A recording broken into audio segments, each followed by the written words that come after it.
Okay, continuing what we were talking about from the first half of this lecture, I'd like to make a couple more um, points about moments in which the show, I think, lets us know that we are supposed to let these two readings sit there side by side and not resolve between them. Notice that when Todd says the point of the Hokey Pokey song is that you turn yourself around and that's what it's all about, you could argue that episode 15 is the end of the show in which Bojack doesn't get the chance to turn himself around, and episode 16 is the end of the show where he does get to turn himself around, right? In most of season 6, he's working at turning himself around, but then at the very end, he relapses and falls into his former self. And if that's how he dies, then he will have died not turning himself around. That will be the end of his narrative. Whereas if he dies going to prison and it looks like being rehabilitated, and as he says, in prison he manages to stay sober every day because he has to, and when he comes out he seems pretty much like his new reconstructed self, then this is the version where he does turn himself around. Also, in episode 15, Bojack is told, look, you're in the pool, you're gonna die, it seems like you're gonna die, you will either be saved or you won't. And that sentence just sits there. You either will or you won't. Both possibilities just sit there, and I'd like to argue that both possibilities get taken up at the end. Again, like I was just saying before the break, it's a piece of fiction, so we don't have to look for some true, real answer in the artwork behind the art performance itself, which is the truth of the matter that we can figure out if we just look closely enough for clues. There is no truth of the matter behind the artwork. All there is the artwork of the show, and we can take whatever we want out of these two ends.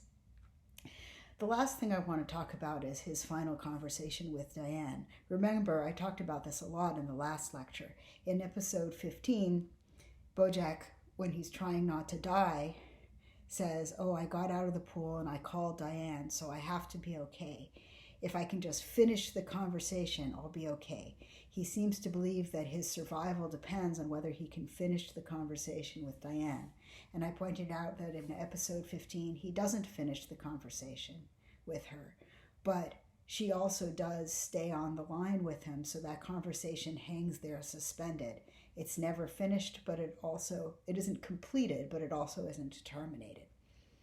In this episode, they quite literally finish their conversation, right? This is the resolution that he wanted in episode 15, in a way. In fact, the whole last quarter of the episode, a whole bunch of minutes, is devoted to Diane and Bojack having their final conversation. And how do we know they finish it? Because they literally run out of things to say. After a while, they sit there on the roof together, and there's silence. And there's silence for a very, very long time. And then the credits start to roll, right? There is no more to say between them in an important sense. It's really noticeable that they sit there in silence. It's actually uncomfortable to sit through, right? It's rare to have a show which has so much silence in it and then doesn't resolve that silence for us, just lets it end for there. Indeed, I clocked it, and that final conversation with Diane takes almost 11 minutes, so it's almost half of that final episode. And the tension caused by their final silence seems to be very intense. The show really makes the point that they have finished that conversation that they're having on the roof, because there's no more to say, but in a more global sense, they've finished their conversation with one another. And on the one hand, that's very sad, because like I said, in a way, the whole series is a love story between Diane and Bojack, and it now seems to have come to its conclusion. On the other hand, this was what Bojack said that he needed to finish that conversation. And in a way, it seems to be what Diane also needs in order to move on with her life, right?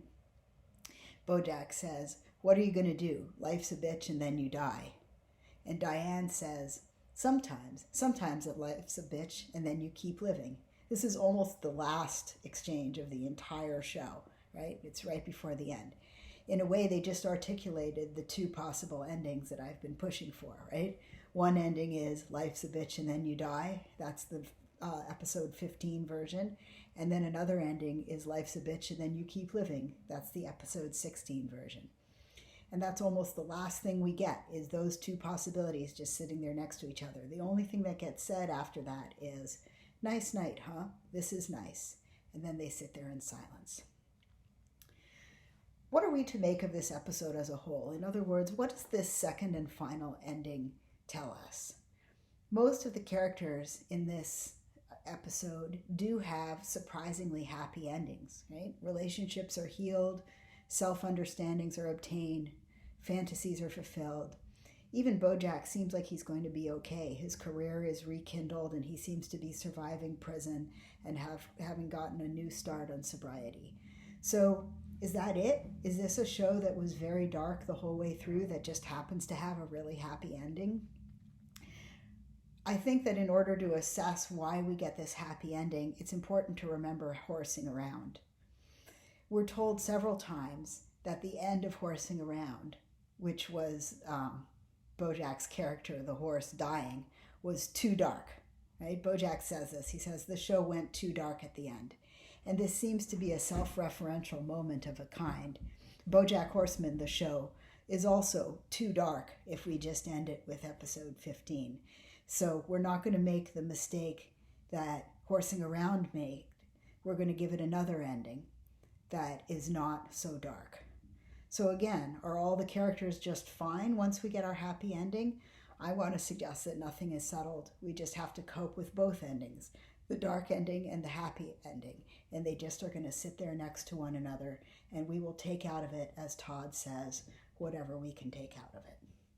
Okay, that's all I want to say. That's the end of the class.